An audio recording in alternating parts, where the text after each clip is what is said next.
What's your exposure? And that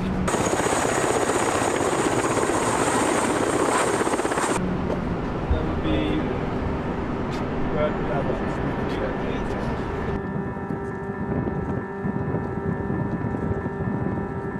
I think there's several times in my life where I've been on the edge and thinking that it could all go wrong.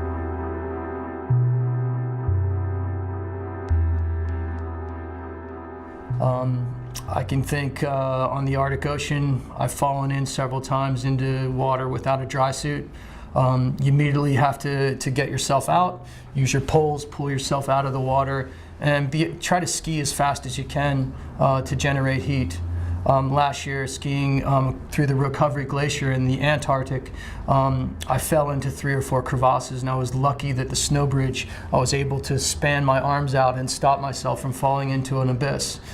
There was no way that there was any rescue. There was no way a plane could land within 100 miles of there. So there's been a couple times where it's been close calls.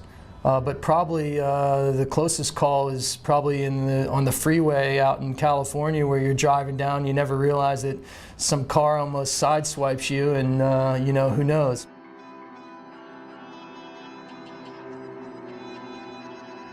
Well, throughout my life, I'm always looking to learn about culture and wildlife. And experience as a filmmaker and an adventurer, and just as a human being. I love to learn about other cultures, and I think I've learned through my travels around the world a lot more than my 8 years of education or 12 years or 15 years of education, because I love to put myself in remote places and to learn about these remote places and remote people around the planet.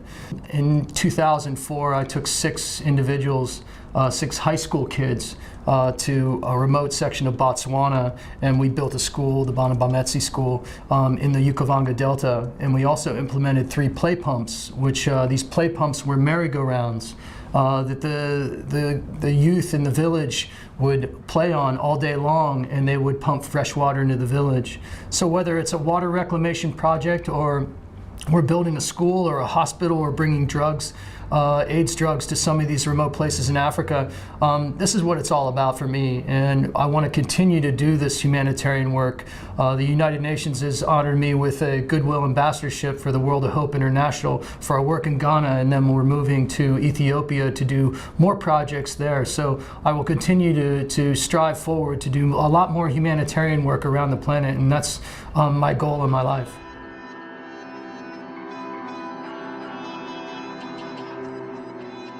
I'm proud to be a Suunto ambassador, and I only use the best products when I'm in the field.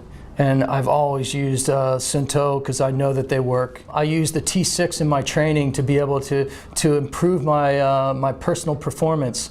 And I think that is so important, because instead of being out there the first day and actually saying to myself, I should have trained harder, I know my fitness levels, I know my parameters, I know what I need to do.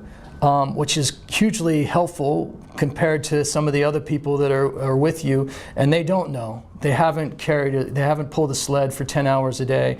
They haven't been in the extreme cold, and I know when my hands are getting cold, I need to do something about it. They might not understand those parameters. I think the products tell the story. And it's not like I need to be an ambassador. Most of the people that use the products know that they work, and they use them for a reason.